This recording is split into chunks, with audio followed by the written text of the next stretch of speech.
بسم اللہ الرحمن الرحیم۔ یہ خوبصورت واقعہ ہے حضرت یوسف علیہ السلام اور زلیخا کے بارے میں۔ حضرت یوسف علیہ السلام حضرت یعقوب علیہ السلام کے بیٹے تھے۔ آج ہم آپ کو بتائیں گے کہ کیسے حضرت زلیخا حضرت یوسف علیہ السلام کے عشق میں مبتلا ہو کر گناہ کی طرف مائل ہوئیں، اور پھر سچی توبہ کے بعد ان دونوں کی شادی ہو گئی، اور پھر اللہ پاک نے ان کے بطن سے 2 پیغمبر پیدا کیے۔ ان کی شادی کا قصہ جو کہ ویڈیو کے آخر میں بیان کیا جائے گا، ایک بہت ہی نرالا قصہ ہے۔ زلیخا جو کہ تیموس بادشاہ کی انتہائی خوبصورت شہزادی تھیں۔ علامہ ابن کثیر لکھتے ہیں 9 سال کی عمر میں زلیخا کو حضرت یوسف علیہ السلام کا دیدار خواب میں ہوتا ہے۔ وہ اسی وقت ان کی دیوانی ہو جاتی ہیں۔ کچھ سالوں بعد ان کو حضرت یوسف علیہ السلام دوبارہ خواب میں عزیز مصر کے روپ میں نظر آتے ہیں، اور زلیخا بی بی کی قسمت ایسی کہ اسی سال عزیز مصر کا رشتہ ان کے لیے بھیجا جاتا ہے۔ وہ فوراً شادی کے لیے ہاں کر دیتی ہیں، لیکن وہ رشتہ اس وقت کے عزیز مصر عطفیر بن رہیب کا تھا۔ شادی کی رات ان کو پتہ چلتا ہے کہ یہ وہ لڑکا نہیں ہے جو مجھے خواب میں نظر آتا ہے۔ کچھ ہی عرصے بعد حضرت یوسف علیہ السلام مصر کے بازار میں بکنے کے لیے لائے جاتے ہیں، اور زلیخا کے شوہر عزیز مصر حضرت یوسف علیہ السلام کو ان کے وزن کے برابر سونے، چاندی اور ریشمی کپڑے کے عوض خرید لیتا ہے اور گھر لے آتا ہے۔ اللہ پاک قرآن میں فرماتا ہے، مصر والوں میں سے جس نے اسے حضرت یوسف کو خریدا تھا، اس نے اپنی بیوی سے کہا، اسے بہت عزت و احترام کے ساتھ رکھو، بہت ممکن ہے کہ ہمیں فائدہ پہنچائے، یا اسے ہم اپنا بیٹا ہی بنا لیں۔ یوں ہم نے مصر کی سرزمین میں یوسف کے قدم جما دیے۔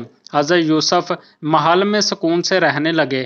جیسے ہی آپ نے جوانی کی دہلیز پر قدم رکھا تو زلیخا جو کہ پہلے ہی آپ کو خواب میں دیکھ چکی تھی، وہ آپ کی دیوانی ہو گئی۔ اللہ پاک فرماتا ہے، اور جس عورت کے گھر میں تھا وہ اسے پھسلانے لگی اور دروازے بند کر لیے، اور کہنے لگی، لو آؤ۔ حضرت یوسف علیہ السلام نے کہا، میں اللہ کی پناہ چاہتا ہوں۔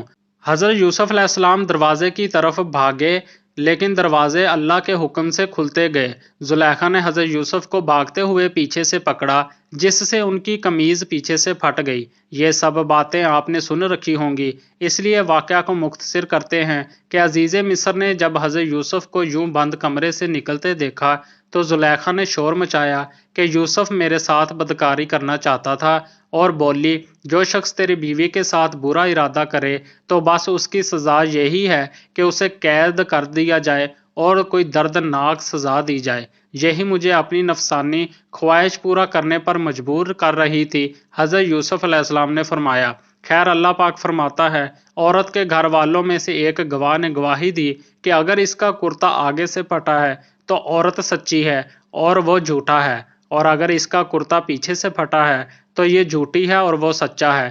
جب اس یوسف کا کرتا دیکھا تو وہ پیچھے سے پھٹا تھا۔ تب اس نے زلیخا سے کہا کہ یہ تمہارا فریب ہے، اور کچھ شک نہیں کہ تم عورتوں کے بڑے فریب ہوتے ہیں۔ پھر اس نے کہا، یوسف اس بات کا خیال نہ کر، اور زلیخا تو اپنے گناہ کی بخشش مانگ، بے شک خطا تیری ہی ہے۔ یہ واقعہ بہت مشہور ہو گیا۔ شہر کی تمام عورتیں زلیخا کو لعن طعن کرنے لگیں کہ عزیز کی عورت اپنے غلام کو چاہتی ہے، اس کی محبت میں گرفتار ہو گئی ہے، ہم تو اسے صریح غلطی پر دیکھتے ہیں۔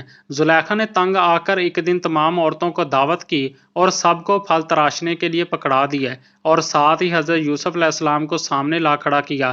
پھر بس ان عورتوں نے حضرت یوسف کی خوبصورتی میں مدہوش ہو کر پھلوں کی بجائے اپنی انگلیاں کاٹ ڈالیں، اور زلیخا بولی، یہی وہ غلام ہے جس کے بارے میں تم مجھ پر لعنت ملامت کر رہی تھی۔ میں نے ہر چند اس سے اپنا مطلب حاصل کرنا چاہا، لیکن اس نے اپنے آپ کو روک لیا، اور جو کچھ میں کہہ رہی ہوں، اگر یہ وہ کام نہ کرے گا تو قید کر دیا جائے گا۔ عزیز مصر کی بیوی کی عزت پورے شہر میں داؤ پر لگ گئی تھی۔ پھر 7 سال کے لیے حضرت یوسف علیہ السلام کو قید میں ڈال دیا گیا۔